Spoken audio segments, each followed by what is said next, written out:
ವಿಧಾನಸಭಾ ಚುನಾವಣೆಯ ಫಲಿತಾಂಶ ಹೊರಬೀಳ್ತಾ ಇದ್ದು ಕಾಂಗ್ರೆಸ್ ನೇತೃತ್ವದ ಯುಡಿಎಫ್ ಅಭೂತಪೂರ್ವ ಗೆಲುವಿನಂತ ಮುನ್ನಡೀತಾ ಇದೆ. ರಾಜ್ಯದಲ್ಲಿ ಸತತ 3ನೇ ಬಾರಿಗೆ ಅಧಿಕಾರದ ಕನಸು ಕಾಣ್ತಾ ಇದ್ದ ಸಿಪಿಐಎಂ ನೇತೃತ್ವದ ಎಲ್ಡಿಎಫ್ ಮೈತ್ರಿಕೂಟಕ್ಕೆ ಭಾರೀ ಹಿನ್ನಡೆ ಎದುರಾಗಿದೆ. ಯುಡಿಎಫ್ ಅಧಿಕಾರಕ್ಕೆ ಬರೋದು ನಿಚ್ಚಳ ಅಂತ ಕರೆಸ್ಕೊಳ್ತಾ ಇದ್ದು ಇದರ ಬೆನ್ನಲ್ಲೇ ಯಾರು ಮುಂದಿನ ಸಿಎಂ ಆಗ್ತಾರೆ ಅನ್ನೋದ್ರ ಬಗ್ಗೆ ಒಂದಷ್ಟು ಚರ್ಚೆ ಆಗ್ತಾ ಇದೆ. ಇಲ್ಲಿ ಸಿಎಂ ರೇಸ್ನಲ್ಲಿ ವಿರೋಧ ಪಕ್ಷದ ನಾಯಕ ವಿಡಿ ಸತೀಶನ್ ಮುಂಚೂಣಿಯಲ್ಲಿ ಗುರುತಿಸಿಕೊಂಡಿದ್ದಾರೆ. ಕಳೆದ 5 ವರ್ಷಗಳಲ್ಲಿ ವಿಧಾನಸಭೆಯಲ್ಲಿ ಅವರು ಸರ್ಕಾರವನ್ನ ಎದುರಿಸಿದ ರೀತಿ ಹೆಚ್ಚಿನ ಮನ್ನಣೆಯನ್ನ ತಂದುಕೊಟ್ಟಿದೆ. ಯುಡಿಎಫ್ನ ಪ್ರಬಲ ಮಿತ್ರ ಪಕ್ಷವಾದ ಐಯುಎಂಎಲ್ ನಾಯಕರು ಈಗಾಗಲೇ ಸತೀಶನ್ ಪರವಾಗಿ ಒಲವು ವ್ಯಕ್ತಪಡಿಸ್ತಾ ಇರೋದು ಅವರಿಗೆ ಒಂದು ರೀತಿ ಪ್ಲಸ್ ಆಗಬಹುದು. ಇನ್ನು ಕಾಂಗ್ರೆಸ್ನ ಹಿರಿಯ ನಾಯಕ ರಮೇಶ್ ಚೆನ್ನಿತ್ತಲ ಈ ಹಿಂದೆ ವಿರೋಧ ಪಕ್ಷದ ನಾಯಕರಾಗಿ ಗೃಹ ಸಚಿವರಾಗಿ ಕಾರ್ಯನಿರ್ವಹಿಸಿದ್ದಾರೆ. ವಿಡಿ ಸತೀಶನ್ ಜೊತೆಗೆ ಚೆನ್ನಿತ್ತಲ ಅವರ ಹೆಸರು ಕೂಡ ಬಲವಾಗಿ ಕೇಳಿ ಬರ್ತಾ ಇದೆ.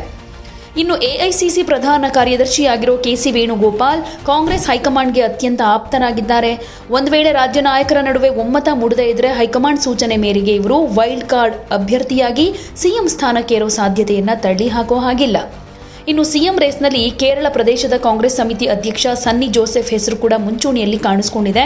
ನಾಯಕರ ಮಧ್ಯೆ ಭಿನ್ನಾಭಿಪ್ರಾಯ ಉಂಟಾದರೆ ಸನ್ನಿಗೆ ಅವಕಾಶ ಸಿಗೋ ಚಾನ್ಸಸ್ ಕೂಡ ಇದೆ.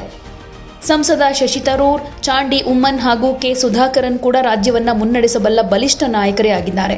ಈ ಪೈಕಿ ಸುಧಾಕರನ್ ಕೆಪಿಸಿಸಿ ಅಧ್ಯಕ್ಷರಾಗಿ ಕಾರ್ಯನಿರ್ವಹಿಸಿದ್ದಾರೆ. ಮಾಜಿ ಸಿಎಂ ಉಮ್ಮನ್ ಚಾಂಡಿ ಅವರ ಪುತ್ರರಾಗಿರೋ ಚಾಂಡಿ ಉಮ್ಮನ್ ಭವಿಷ್ಯದ ನಾಯಕರಾಗಿ ಗುರುತಿಸಿಕೊಂಡಿದ್ದಾರೆ. ಕೇರಳದ ಕಾಂಗ್ರೆಸ್ ನಾಯಕರ ಜೊತೆ ಮುನಿಸಿಕೊಂಡಿದ್ದ ಶಶಿ ತರೂರ್ ನಂತರ ಪ್ರಚಾರದಲ್ಲಿ ಸಕ್ರಿಯವಾಗಿ ಭಾಗಿಯಾಗಿದ್ರು. ಸೊ ಈ ಒಂದಷ್ಟು ಹೆಸರುಗಳು ಕೂಡ ಕೇಳಿಬರ್ತಾ ಇದೆ. ಇನ್ನು ಪ್ರಚಾರದ ಸಂದರ್ಭದಲ್ಲಿ ಮುಖ್ಯಮಂತ್ರಿ ಅಭ್ಯರ್ಥಿಯಾಗಿ ಯಾವುದೇ ನಾಯಕರನ್ನ ಕಾಂಗ್ರೆಸ್ ಬಿಂಬಿಸಿರಲಿಲ್ಲ. ಹಾಗೆ ಅಂತಿಮವಾಗಿ ಕಾಂಗ್ರೆಸ್ ವರಿಷ್ಠರು ನೂತನ ಶಾಸಕರ ಅಭಿಪ್ರಾಯ ಪಡೆದು ಸಿಎಂ ಹೆಸರನ್ನ ಘೋಷಿಸೋ ಸಾಧ್ಯತೆ ಇದೆ. ಇಲ್ಲಿ ಅತಿ ದೊಡ್ಡ ಮಿತ್ರ ಪಕ್ಷವಾಗಿರೋ ಐಯುಎಂಎಲ್ ನಿಲುವು ಕೂಡ ಇಂಪಾರ್ಟೆಂಟ್ ಅನ್ನಿಸ್ಕೊಳ್ಳುತ್ತೆ. ಕೇರಳದ ಮತದಾರರು ಪ್ರತಿ ಚುನಾವಣೆಯಲ್ಲೂ ಸರ್ಕಾರವನ್ನ ಬದಲಾಯಿಸೋ ಮಾದರಿಯನ್ನ ಅನುಸರಿಸಿಕೊಂಡು ಬಂದಿದ್ರು. ಈಗ ಅದು ರಿಪೀಟ್ ಆಗಿದೆ ಅಂತ ಹೇಳ್ಬೋದು. ಪರ್ಯಾಯ ಸರ್ಕಾರದ ವ್ಯವಸ್ಥೆ ಬಹುತೇಕ ಖಚಿತ ಅನ್ನೋ ರೀತಿಯಲ್ಲಿತ್ತು. ಆದರೆ 2021ರಲ್ಲಿ ಎಲ್ಡಿಎಫ್ ಸತತ 2ನೇ ಬಾರಿಗೆ ಅಧಿಕಾರಕ್ಕೇರುವ ಮೂಲಕ ಕೇರಳದ ಚುನಾವಣಾ ಇತಿಹಾಸದಲ್ಲಿ ಹೊಸ ದಾಖಲೆ ಬರೆದಿತ್ತು. ಅಂದಿನ ಆ ಗೆಲುವು ಸರ್ಕಾರದ ಸದೃಢ ಆಡಳಿತದ ಪ್ರತಿಫಲವೋ ಅಥವಾ ದುರ್ಬಲ ವಿರೋಧ ಪಕ್ಷಗಳ ಕಾರಣವೋ ಅನ್ನೋ ಪ್ರಶ್ನೆ ಎದ್ದಿತ್ತು. ಈಗ ಚುನಾವಣೆಯ ಮತ ಎಣಿಕೆ ಇನ್ನೇನು ಅಂತಿಮ ಹಂತಕ್ಕೆ ಬಂದಿದೆ. ಎಲ್ಡಿಎಫ್ಗೆ ಸೋಲು ಬಹುತೇಕ ಕನ್ಫರ್ಮ್ ಅಂತ ಹೇಳಲಾಗ್ತಾ ಇದೆ. ಹೀಗಾಗಿ ಕೇರಳದಲ್ಲಿ ಯುಡಿಎಫ್ ಹೆಚ್ಚು ಸ್ಥಾನಗಳನ್ನು ಗೆಲ್ಲುವ ಮೂಲಕ ಅಧಿಕಾರ ರಚನೆ ಮಾಡೋ ಚಾನ್ಸಸ್ ಇದೆ. ಯಾವುದೇ ಸುದ್ದಿಯ ಅಪ್ಡೇಟ್ ಅನ್ನ ಮಿಸ್ ಮಾಡ್ಕೊಳ್ಬಾರ್ದು ಅಂದ್ರೆ ಈಗ್ಲೇ ಒನ್ ಇಂಡಿಯಾವನ್ನ ಸಬ್ಸ್ಕ್ರೈಬ್ ಮಾಡಿ.